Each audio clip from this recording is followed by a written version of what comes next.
Welcome to Kenton Teaches. Enjoy the video. In this video, I will show how to type the Celsius symbol on your keyboard. Press and hold Alt while typing 0176 on the numeric keypad, then release Alt to insert the degrees symbol. This works in most Windows apps and is quick once you practice.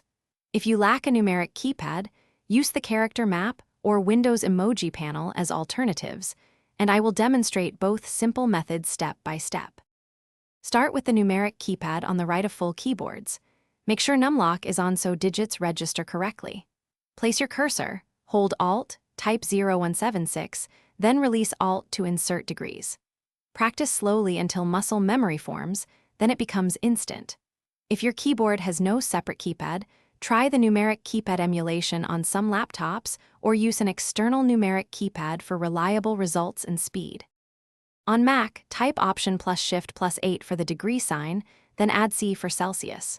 Windows users can open Character Map or press Windows plus period to use the emoji panel and search degree.